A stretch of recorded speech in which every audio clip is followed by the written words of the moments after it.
कब तक आप मुसलमानों को अपनी नाकामी के लिए जिम्मेदार बनाएंगे? और जब जीत जाते तो आवाज नहीं, सब जीते, परिवार जीता, उनकी वजह से जीती। जा रहा है कि आप भी मुसलमान को उसी तरह से डरा रहे हैं, कह रहे हैं कि अगर आप मुझे वोट नहीं दोगे या मोदी जी आएंगे, योगी जी आएंगे, आप बार बार उनको भी एक तरह से टारगेट करते हैं। राजीव, आपको मेरे जवाब से तकलीफ हो रही है। खौफ की बुनियाद पर अपने फैसले ले रहे हैं। तो आप कह रहे हैं राहुल गांधी खौफ की बुनियाद पर मुस्लिम वोट मांग रहे हैं, वो कह रहे हैं प्यार मोहब्बत की बुनियाद पर मैं मांग रहा हूँ। राहुल गांधी क्यों हार गए अमेठी?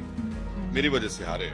राहुल गांधी ने कहा है सैन फ्रांसिस्को में कि मुसलमानों के खिलाफ एक तरह से उनको टारगेट किया जा रहा है, माइनॉरिटीज, दलित्स को।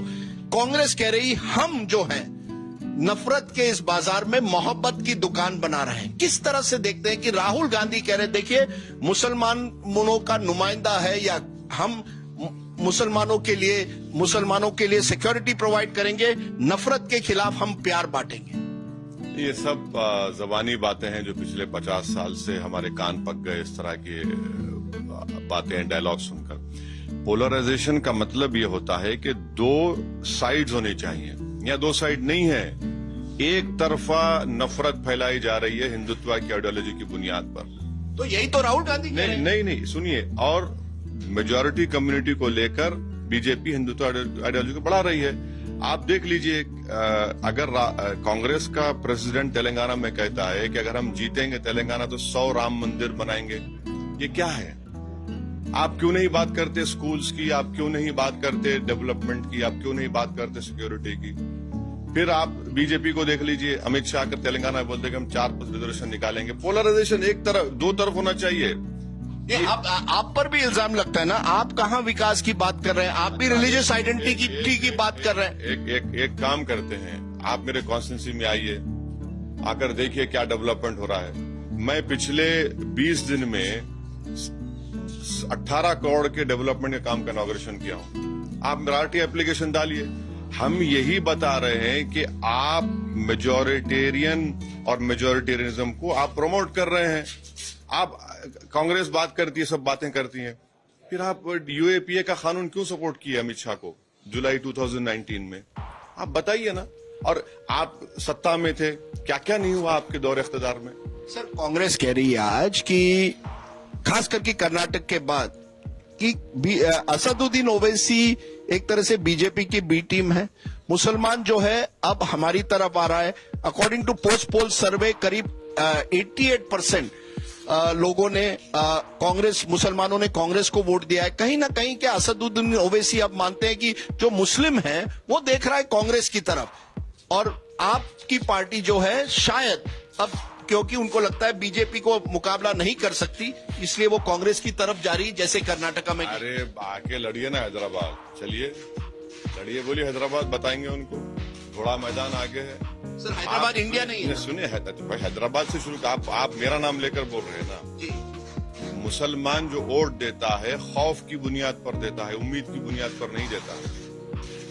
दूसरे रिलीजियस कम्युनिटीज का, कास्ट का, उनका एक उम्मीद होती है कि हमको ये मिलेगा, हमको वो मिलेगा, हमको ये करेंगे। यहाँ पर क्या है, बस डरा दो इनको, जिंदगी मौत, उसके बाद रोज मरते रहो आप। तो जिस दिन आप ये चेंज आएगा कि आप उम्मीद की बुनियाद पर वोट देंगे, तब मुसलमानों की वोट की कीमत बढ़ेगी। अब आप बोलेंगे शिवसेना सेकुलर है।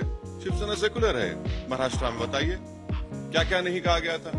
यही तो मैं बता रहा हूं। जब तक और हमारे देश की लोकतंत्र में हर कास्ट का एक पॉलिटिकल लीडर है, मगर किसी का अगर कोई पॉलिटिकल एम्पावरमेंट नहीं हुआ, लीडर छोड़िए, वो मुसलमानों का नहीं हुआ, क्योंकि आप सिर्फ खौफ की बुनियाद पर अपने फैसले ले रहे हैं। तो आप कह रहे हैं राहुल गांधी खौफ की बुनियाद पर मुस्लिम वोट मांग रहे हैं, वो कह रहे हैं प्यार मोहब्बत की बुनियाद पर मैं मांग रहा हूं। राहुल गांधी क्यों हार गए अमेठी? मेरी वजह से हारे, मेरा कैंडिडेट था। और यहाँ वायनाड में क्यों जीते? क्योंकि मुसलमान थे यहाँ पर। भाई एक ही कम्युनिटी है जो बीजेपी के फैशिज्म से या उनके हिंदुत्व आइडियोलॉजी पर मुकाबला कर रही है, बाकी सब तो सकम हो चुके हैं ना। डेटा है इसके प्रूफ करने के लिए।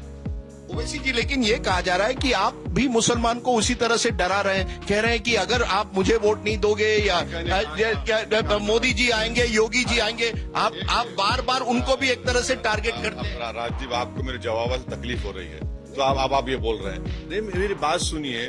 मेरी वजह से मोदी जीत रहा है या राहुल गांधी को जीत रहा है मोदी? 3 लोकसभा की सीट मैं लड़ा हूं, 14 में 280 के करीब बीजेपी जीती, मैं 3 लड़ा, अभी भी 3 लड़ा, 19 में 300 के ऊपर चले गए। भाई कौन जिम्मेदार है? यूपी में आप कितने 400 लड़के आप 2 जीतते, मैं जिम्मेदार हूं। कब तक आप मुसलमानों को अपनी नाकामी के लिए जिम्मेदार बनाएंगे? और जब जीत जाते तो आप नहीं सब जीते, परिवार जीता, उनकी वजह से जीते, वो चले थे। अरे भाई आप ये देखिए कि मेरे सोशल इकोनॉमिक इंडिकेटर्स क्या हैं, किसके बुरे हैं, और आप खौफ पैदा कर रहे हैं। मैं नहीं कह रहा हूं, मैं तो कह रहा हूं कि अपनी लीडरशिप को पैदा करो, अपनी आवाज को उठाओ, अपनी वोट की कीमत को पैदा करो। तो अगले 1 साल में, क्योंकि अब जो चुनाव आ रहे हैं तेलंगाना में आ रहे हैं, जहां आपकी पार्टी काफी सीटें लड़ेगी, ये सुनने में आ रहा है आप राजस्थान भी जा रहे हैं और वहां काफी सीटें लड़ना चाहते हैं। तो ये होगा कि क्या आपकी रणनीति क्या है? क्या एक तरह से मुस्लिम आइडेंटिटी को मजबूत करने की रणनीति है, बीजेपी को हराने की है, या जो कांग्रेस कहता है मुस्लिम वोट को डिवाइड करने की है, जिसकी वजह से आप पर इल्जाम लगता है B team of BJP? Rajasthan में ये जो गहलोत और सचिन पहले लड़ रहे हैं, मेरी वजह से लड़ रहे हैं, मैं तो जिम्मेदार नहीं हूं ना। अब कर्नाटका में 2 लीडर अभी फिल वक्त मिलकर हैं, सिद्धरमैया शिव कुमार, जो भी होगा कल अगर निकल जाएंगे तो आप फिर मुझे डाल देंगे। राजदीप हर चीज के लिए क्यों डाल रहे हैं मेरे पे इल्जाम? इतना तो मत करो, आप मेरे दुश्मन है क्या?